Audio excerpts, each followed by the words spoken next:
massacre. The one that's described in the press and referred to in history is the alleged communist massacre, which, according to careful analysts afterwards, did involve maybe 700 or 1,000 people during the U.S. reconquest of the city that was reconquered from South Vietnamese, may I remind you. Mr. Chairman, may I put another question on Indochina to Professor Chomsky?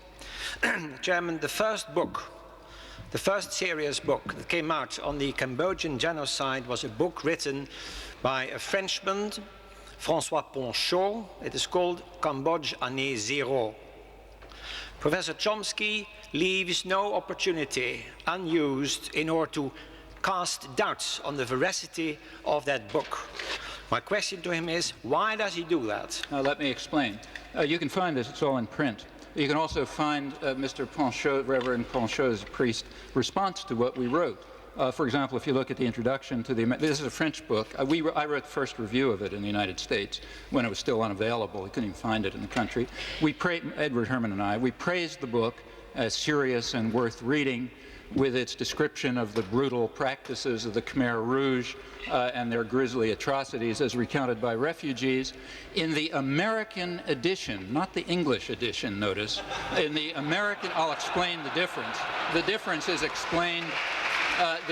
explained in detail in Political Economy of Human Rights, and is one of these examples of extraordinary deceit that I described. In the American edition of his book, which appeared in 1979, so after late 1978, Father Ponchot thanked in his preface, the author's prefatory remarks, thanked me for having praised his book, and in turn praised me for what he called the responsible and serious attitude I had taken towards Cambodia, referring to everything I had written on the subject, including even private letters. Now, those phrases were withdrawn from the British edition of the book, the World edition, which you will now hear, and replaced by what he knew to be flat lies, because he assumed that the British edition would never be seen in the United States, where it's not commercially available, and that he had accused the United States of having killed 200,000 people in the bombing, where the evidence showed that 200,000 people were wounded in the bombing. It was quite a difference. And we said this seemed inaccurate. Now, it was very striking, and in fact, that was correct too. In short, we were committed to finding out the truth. When he exaggerated the scale of American crimes, we raised a question about it. When he invented quotations, as he later conceded, we questioned that on the basis of the conflicting evidence. That's the way you're supposed to write a review. You're supposed to look for what looks plausible in the book, look for what looks questionable, ask about it. In fact, it turns out that in the case of every question we raised about the review, about the book, he himself conceded that either it was fabricated or there was no evidence. But I repeat, we praised the book, and in the American edition, though not the British edition, he thanked us for that praise. The author's prefaces are identical except for that sentence. Chairman, may I? Yes. May I say? You, excuse me. It's now time for your 7.5 minutes. And so you are allowed to interrupt if you want to. Probably won't. Was it? Chairman, I merely wanted to remark that Professor Chomsky writes in his latest book called Manufacturing Consent on page 383 that François Ponchot is a highly dubious source. That's right. A person who does what I just described and who falsifies facts, who not only falsifies facts but also lies outright in the fact that I just described, I would say he's a dubious source. But we still say the book is serious and worth reading, despite the fact that he's a very dubious source. Chairman, Professor Chomsky loses no opportunity to cast doubts on the scale of the atrocities that took place in Cambodia. And it is a pity that a man of his... Could you give an example of that? The one I've just given now. What did you just give? You said that I regard him as a dubious source because, for example, in a British, he publishes 2 books at the same time which are identical, except the one for the American market praises me for the responsible attitude and precision of thought that I've shown, and the World edition, which is not available in the United States, removes that sentence, came out dated the same day, incidentally, removes that sentence and claims that I attacked him. And claims, in fact, what Mr. Bolkestein is saying. Well, yes, that makes him a dubious source. Does that have anything to do with misestimating the scale of the massacres? No. If you take a look at our book, you'll notice that every existing estimate was given, from the smallest in the Far Eastern Economic Review to the largest, the one that was invented by Jean Lacouture and which he later conceded he had invented. We give them all, and we end up saying, we do not know where the truth lies amid this, this vast difference. We tentatively assume that U.S. intelligence is probably correct. That's the one limited commitment we make. There was no evidence at the time. And in fact, existing scholarship concludes that U.S. intelligence was in fact correct. I should say, if you're interested in the record of scholarship, there's one major scholarly book, Michael Vickery's book, Cambodia, in which he points out, 5 years after our book appeared, that despite the huge flow of evidence that appeared since, there is virtually nothing in our book that would have to be modified in any way. There's a reason for that. Our chapter on Cambodia was read by virtually every major scholar in the field. And in fact, any possible errors would have been filtered out. That's why no one's ever found any. Thank you, Mr. Bolkestein. Mr. Chairman. Notice I don't like to interrupt. Mr. Chairman, I want to repeat that Professor Chomsky has left no opportunity unused to throw doubts on the reports of what went on in Cambodia. Can you give an example? Yes, your article in The Nation of 1977. It's an article of around 6 pages, which is suffused with doubts about the reports that came out of Cambodia. Can you give one example? Can you give one example? I've quoted it. No, you didn't. You Yes, said I did. that years later. You said that 10 years later, after all that I've described, I indicated that Panchaud is a dubious source for very ample reason. And I also repeat that what you said in 1977 amounts to throwing. Yes, give me an example. I'm giving it. The whole article. Well, you said there's an article, but you haven't given me an example. Chairman, in that article, he quotes approvingly the opinion of somebody who says that the victims in Cambodia amount to at most a few 10,000.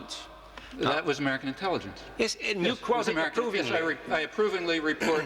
First of all, it's not approving. Among the various estimates we give, some lower, incidentally, and some much higher, we included the estimate that at the time was being given by U.S. intelligence. We didn't say much about it. It later turned out to be quite accurate. Well, Chairman, may I wind up this Mr. point Bolkestein, by saying that I think it's a pity that a person with the stature of Professor Chomsky has spent the years that the Holocaust in Cambodia took place nitpicking about refugee reports rather than lending the considerable stature. Could you give an example where we nitpick about refugee reports? Rather than lending his considerable stature and influence to a campaign to get the Cambodian government to trial. The Nazis were brought to trial in Nuremberg. The Japanese were brought to trial in Tokyo. Those trials were perhaps were not perfect, but at least the trials took place. The perpetrators of the massacres in Cambodia have never been brought to any trial. I wish Professor Chomsky, instead of nitpicking about refugee reports, would have lent the force of his... Could you give an example of nitpicking about refugee reports? Would have lent Can you give one example? Yes, the article you wrote in 1977. The only thing we do there is quote Father Panchaud on the care that must be taken with refugee reports. He's the one who was nitpicking. No. We didn't. Well, give an example. You review a couple of books. You review the book of Barrett and Paul on the Cambodia massacre, and you devalue the book completely. Yes, it was also dismissed out of hand by William Shawcross, and Michael Vickery, the one scholar who's written about it, showed that his figures were simply given by the CIA. In fact, nobody takes it seriously. The book we took seriously was François Panchaud's, correctly. But notice what is missing in this discussion. Please. Notice that you haven't heard one word about East Timor. Professor Chomsky. That's the massacre that we carried out and that we refused to discuss. And that is precisely what's typical. Remember, we spent several hundred pages comparing Mr. Chomsky, examples on the coverage of it. May I remind you that it was you who was interrupting, and Mr. Bolkestein. Please. So you've got 2 minutes left.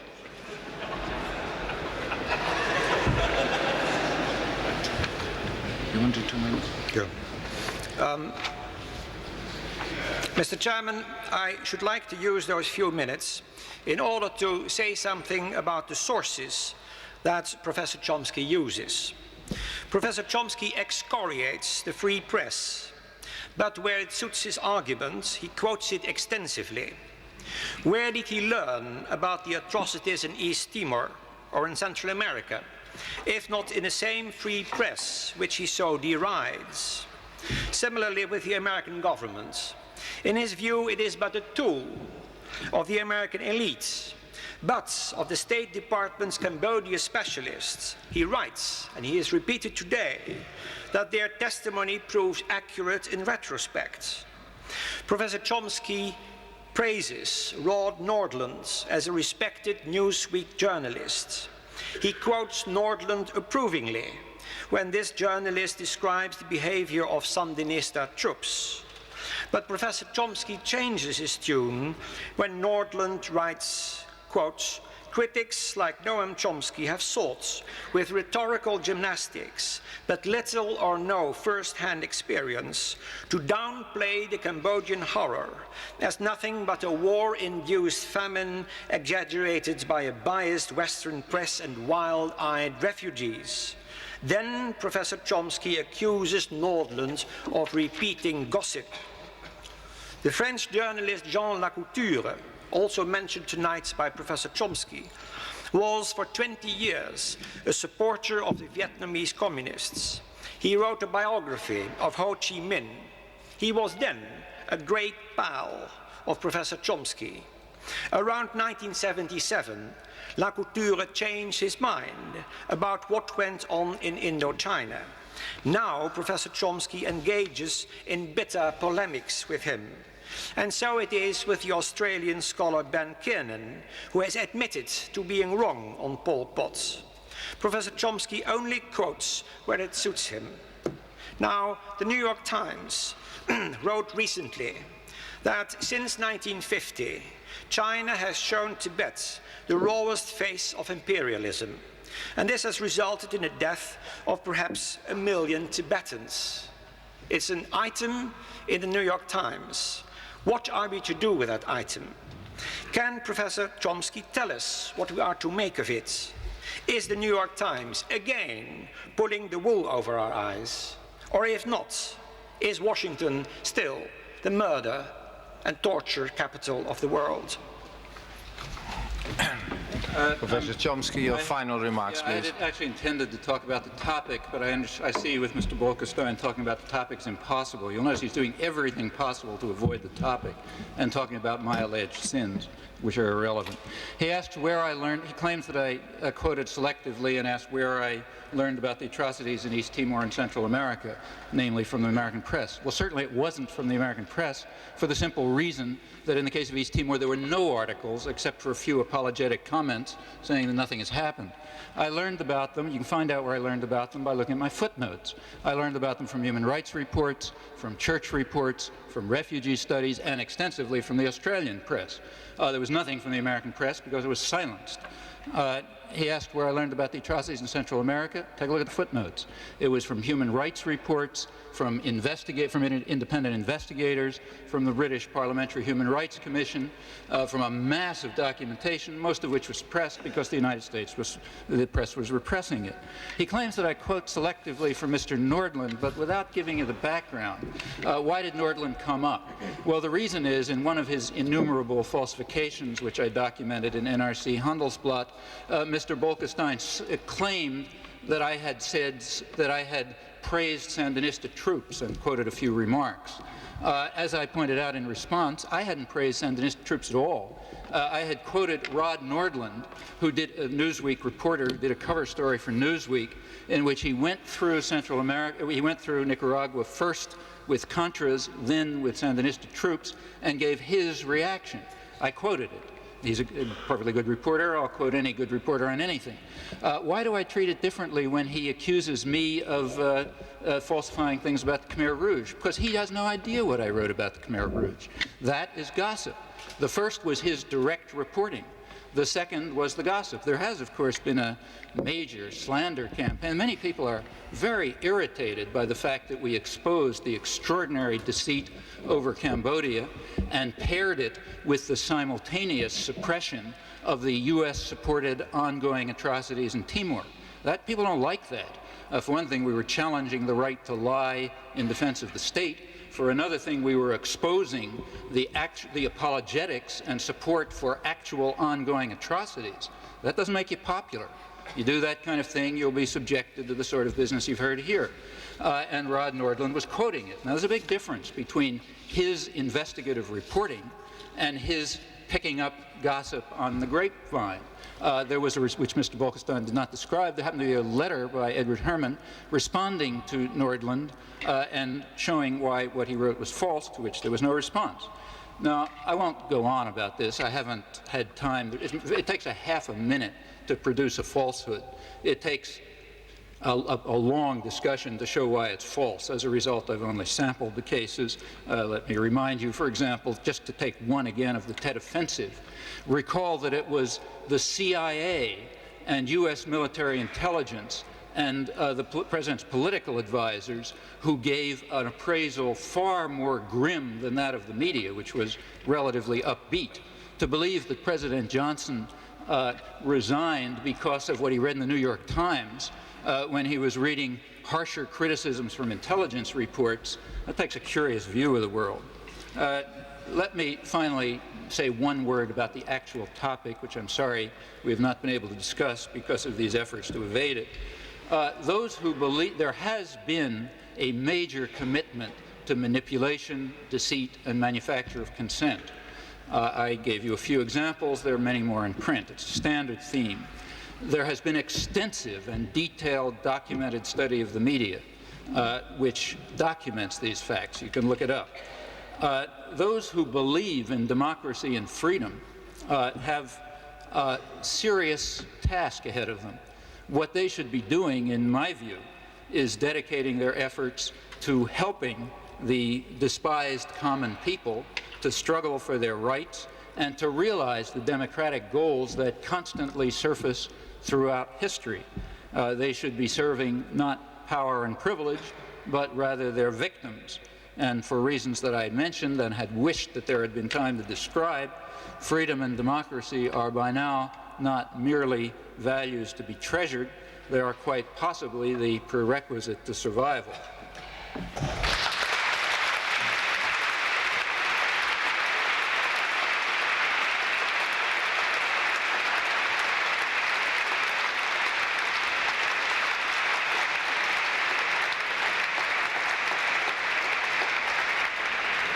Ladies and gentlemen, let me on your behalf thank both Professor Chomsky and Mr. Bolkestein for their contributions. I shall not try to summarize the discussion because later on...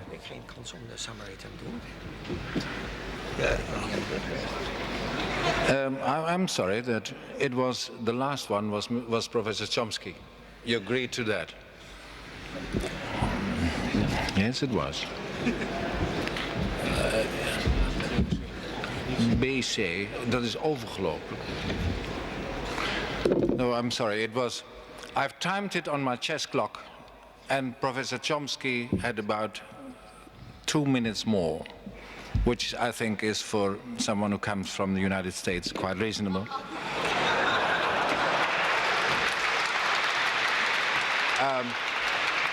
I shall not try to summarize the discussion. I think that many subjects have been untouched. For example, why the press is really allowing to be suppressed and used, and the mechanisms that are in work, the 5 filters of Professor Chomsky. Unfortunately, I think that what I said in the beginning, I have no illusion that they will agree on the evidence this evening has become true. One thing is sure, their consent has not been manufactured tonight. Nevertheless, I thank warmly both speakers of tonight, and you. Thank you.